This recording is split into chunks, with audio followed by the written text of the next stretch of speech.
Back at you guys. Told you I was coming right back with another video. This is Catching Up with Cassie J. And I am reviewing Teen Mom. This is the Young and Pregnant series. You know they got like... Teen Mom got like 85 spin-offs. But this is one of the ones I really like. I like the Young and Pregnant series. So I'm going to go ahead and review these young ladies for you. This is the second season. This is episode 11. They do kind of like other shows. They kind of do like that mid-season break and then they come back. So this is the first episode of the break after the break. And it's called History Repeats Itself. So it's 5 girls that they're following. And I'm just going to go and talk about what's going on with each of these girls. And I'll let you know who my favorites are. So the first girl is Kayla. Kayla has her a nice little boo thing named Luke. And her and Luke, they have a baby on the way. So this will be her baby number 2. And he is a basketball player. And they are supposed to be moving to Iowa soon because he got his scholarship and stuff so he can go to school. And she's going to go with him. Now, there was some hesitation about it because, you know, she's kind of like, I don't want to go to school, well, go out there with you to Iowa and you have school and you have all this stuff going on for you. But what about me?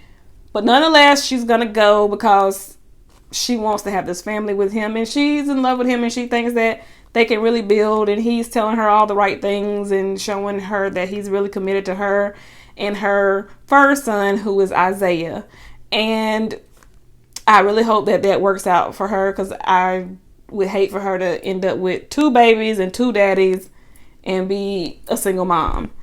Now, Kayla has decided that she wants to change her first son, Isaiah's last name, because her first baby daddy, Stephen, who is sorry as hell. Like, I do not like Stephen. He has this horrible receding hairline situation going on. He don't do right. Like, he doesn't do anything for the baby. He can't even interact with his child. Like, when his child is around, his child, like, he don't even know who he is because he's never around. Like, he's just... Okay. So, she wants to change the baby's name because she said it's hard and an inconvenience with her having her last name and the baby having a different last name and her having to always explain, you know, why the baby has a different last name, whatever. So she's changing the name to her last name, not to her boyfriend's last name, but to her last name so they can have the same last name to make things easier. So she's not telling Stephen, the baby daddy. She says she will tell him afterwards. Now, Stephen is the type of guy that he'll always get mad about everything that she does. It doesn't matter what she does. She's always wrong. She's a dumb bitch, dumb hoe, dumb whatever other name you could think of in the book. Yeah, he's just yeah. So she makes a court date. She tells her mom to come with her for support. And she goes and gets the name change. And she texts Stephen and lets him know, I've changed his name. And this is the reason why. And he just responds back with like a laughing emoji. And her friend was like, oh, well, maybe, you know, he's okay with it. Maybe he was, you know, no problem. She was like, no, that was sarcasm. Like, oh, okay, that's what you did? And surely enough, it was. He was talking to his girlfriend and was like, oh, so she went and changed my son's last name. Oh, so that's what we're doing now. You know, I know what she's up to. You know, she's just trying to... He feels like, bottom line is, she does everything that she can think of to try to get me to ultimately give up my rights. Like, that's what I think she wants the end goal to be, is for me to give up my rights. And I'm not giving up my rights. Well, when you don't do for the child at all, you don't pay child support, you don't visit the child, you don't pick the child up, you don't even give the baby mother the respect of being the mother of your child. I mean, you just want to have rights to say that you have rights and that you're a father. I mean, what you... I don't understand. I don't understand where his aggravation and issues come from. But that's that. Now, Rachel has a newborn, and her issue is that she has an ex-boyfriend, Drew, and she has a current guy, Jacob, which is kind of her boyfriend, and she doesn't know which one is the baby daddy. Rachel, her mother had kids and kind of went through similar situations. She gave her kids up, had her mother raise them for a period of time, and now Rachel's kind of demonstrating similar patterns. Like, she kind of parties a little bit, she kind of goes out, mother's kind of taking care of the kids, and her mama is trying to prevent her from making the same mistakes she's made. And she's like, I mean, you already don't have a child young. I'm trying to keep you from continuing to do the things that I did. So her mom basically asked her, so since you are still kind of toggling in between both these guys, and she's like, no, I'm not talking to my ex Drew anymore. It's just me and Jacob. I'm trying to make this relationship work between me and Jacob. She said, oh, okay. Well, are you using protection? Like, are you using birth control? And she was like, no, I couldn't keep up with the pill. Like, I took it for 2 weeks. And she said, but you didn't take it on time. And she said, yeah, I know, I kept forgetting it. And she was like, well, are you using condoms? And she said, well, we were using them at first, but condoms are expensive and I'm a broke bitch. Girl, you can go to the clinic and get you some condoms.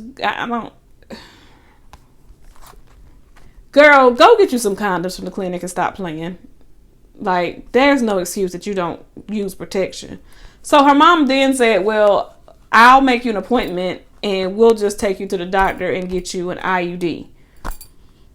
She said, I don't want that. I'm not doing that. I don't want that in my body. And she said, well, you need something. Are you pulling out? Are you doing something? And she was like, oh my God, Mom, this is too personal. Oh my God, you're all in my business. And she was like, I'm trying to make sure that you don't have another baby. Your baby's like 3 months old. And you're still over here having sex. And you're talking about condoms cost too much. You can't keep up with a pill. And you talking about you don't want no IUD. Okay. All right. So she basically is just aggravated that her mom is all in her business. Her mom is asking her all these personal questions. And I'm just like, when you have people that support you and it turns into enabling sometimes. Some people can't take support as just that, as someone being a helping hand and supporting them and appreciate and value it. They take advantage of it and it becomes, you are now enabling them. So as long as, hey Mom, I'm about to go out and have fun with my friends, watch the baby, and they do it, then they'll continue to make bad habits. But if they say, hey Mom, I'm about to go out and hang out with my friends, you say, take your baby with you, or you can't go, then that turns into a different type of situation, different type of attitude. If it be like, oh, I'm not watching your baby, you need to figure something else out, you act differently when people stop helping you. And I feel like that's what needs to happen to her. But the mom is so afraid because she's like, she doesn't want to lose her daughter and then also lose the grandbaby too. So she continues to do things out of fear of losing them. So, Ashley is one of my faves. She is going through issues with her baby daddy, Bar. They have broken up. They tried to kind of co-parent, and their co-parenting led to Bar feeling like, I still want to be with you, and we were kind of doing relationship type things, which confused things. So Ashley had to just cut it off. She was like, we'll just strictly co-parent. We can't do any type relationship things, which was AKA having sex. And that led him to, oh, well, that's what you're doing? Oh, that once you cut that off, that changes everything. So once she stopped that, now he doesn't want to do the co-parenting part of the relationship. It's like you still are a parent, and that kind of stopped. So Ashley's like, well, she's going on with her life. She decided she's going to LA to hang out with her friend Kay, and she's also meeting her male friend Antonio, aka Brizo. And she was just like,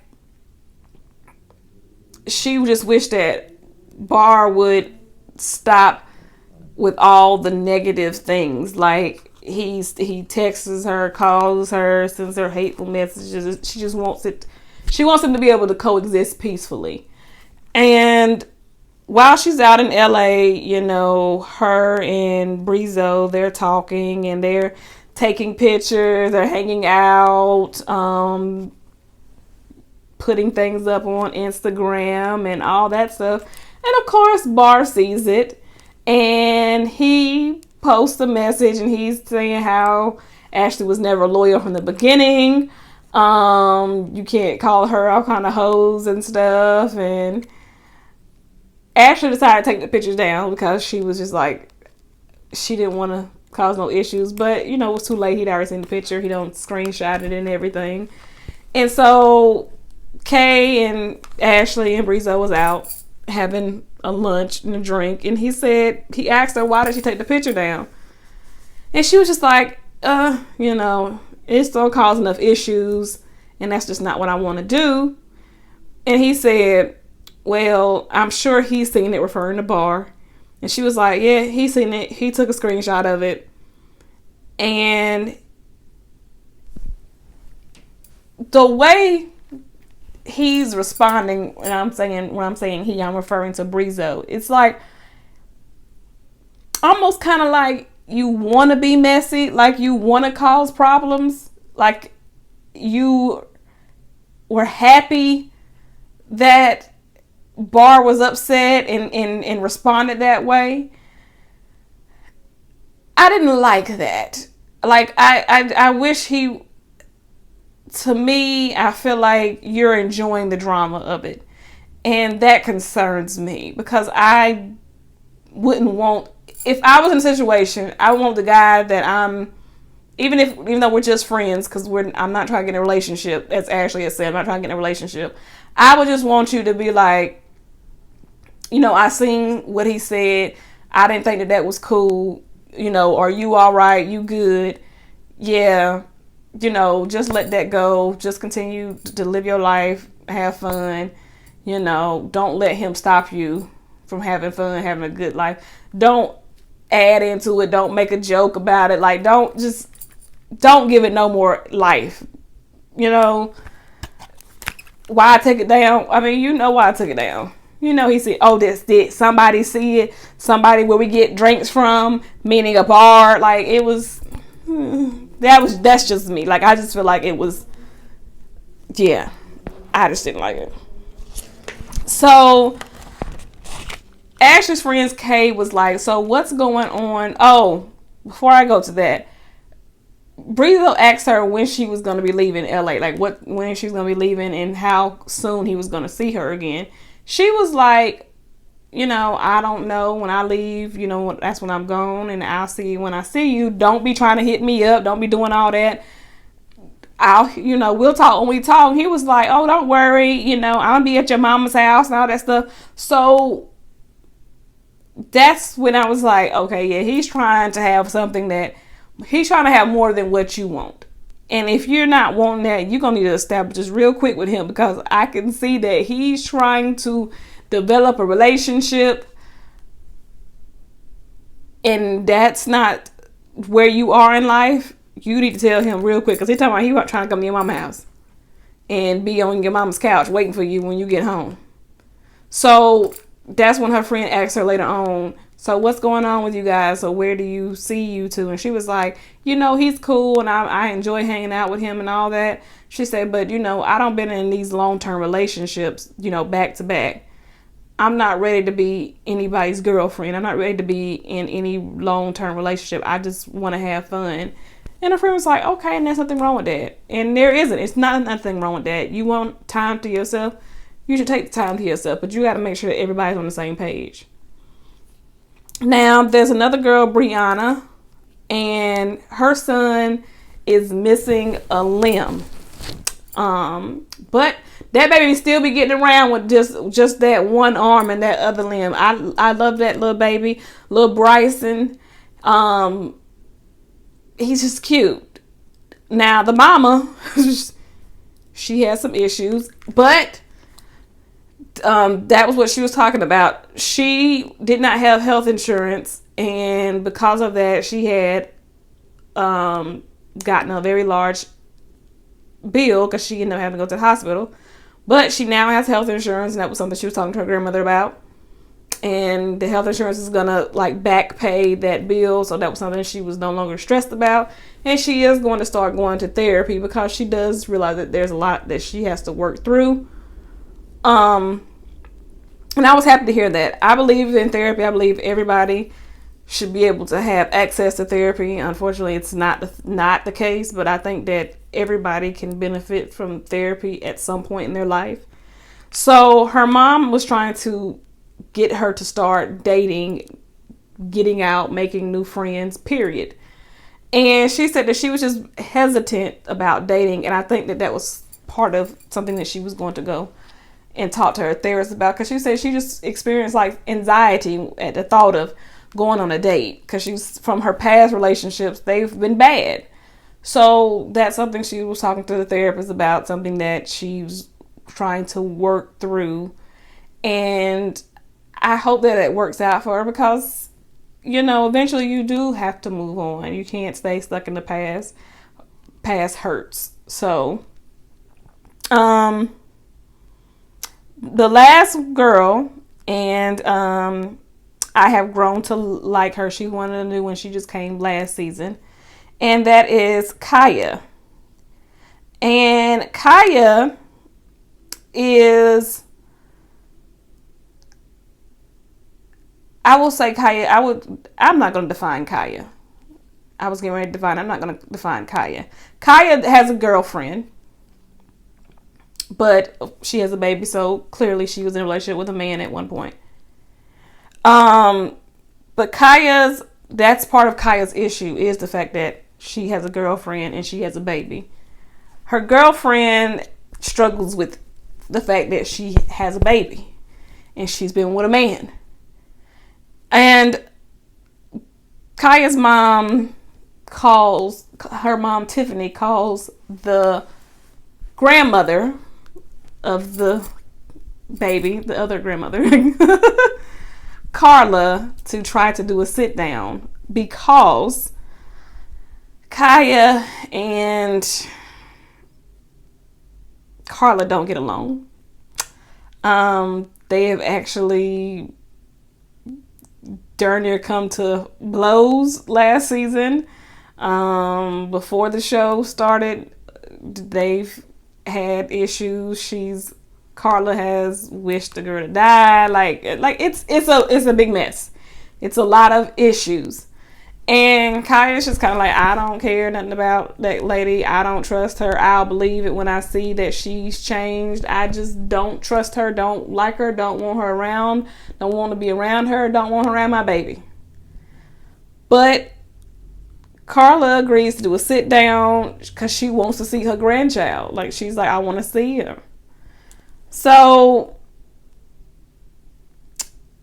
they agreed to a sit down, to go to basically to sit down with a mediator to try to work through these issues so they can get to the point where they can make some appointments for grandma time.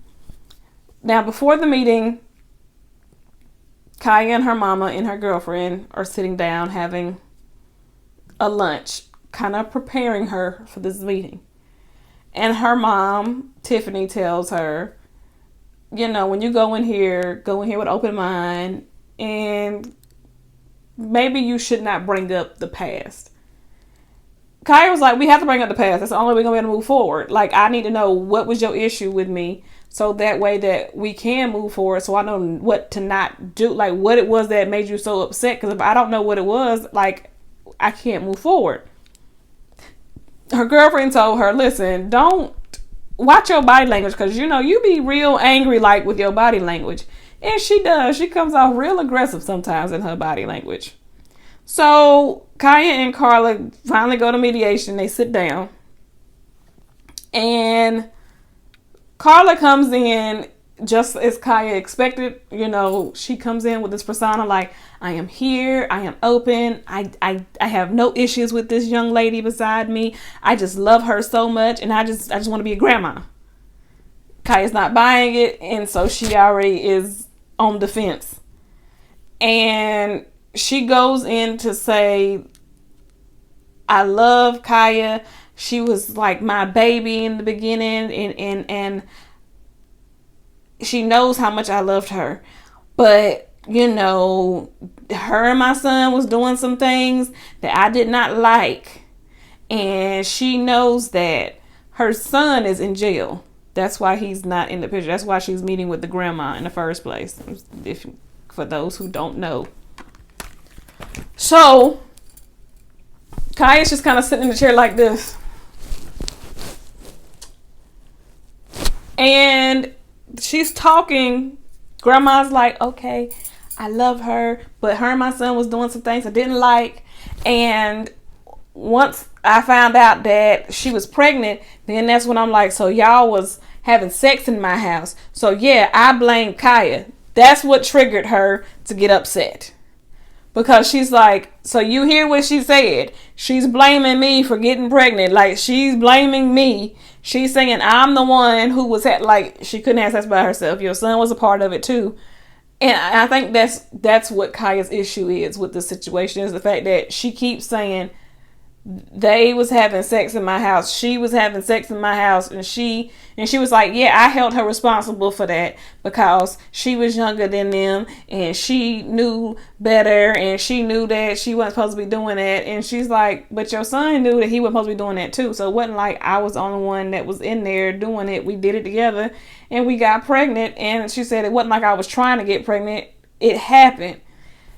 So she was just like, well, she got pregnant and I blamed her. And I'm like, so you still blaming her because you keep saying it. You was like, she got pregnant and I blamed her. So you still to this day seem like you're blaming her because you haven't apologized yet for saying, I'm sorry, I blamed her.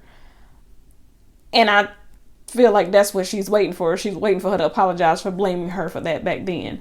But instead, they start to get heated. And next thing you know, Carla blows up and she's like, she's holding this against me. She's holding what I said. She's holding the past against me. And she won't let me see my grandchild. Like, at this point, it's about him. We shouldn't even be worried about the past no more. We need to just focus on the baby. And Kaya's like, no. Like, until we get this resolved, there will be no visits. Like, we can't move forward. And I get it I get it. I wouldn't want somebody to see my child knowing that they have an issue with me and have such strong negative feelings toward me. I wouldn't want you seeing my child either. And until you can give me an apology, I don't think I could get past it either. Like, it's a sticky situation. So, Kaya just eventually gets up and walks out the room. And Carla says to the mediator, basically, like, that's her attitude, that's her energy, like, that's what it's always going to be. Basically trying to say she's never going to forgive me. And I was like, well, I don't feel like you really apologized for her to forgive you. So, yeah, that's how that works. Usually when somebody apologizes, that opens up the door to forgiveness. But if you don't apologize, healing doesn't begin until that happens. So, yeah. So I'm happy that Teen Mom is back. I am looking forward to seeing how these young ladies continue to grow and parent these kids. I love seeing the kids grow up. They always end up being such adorable little kids. And I thank you guys for continuing to watch, comment, subscribe, and share.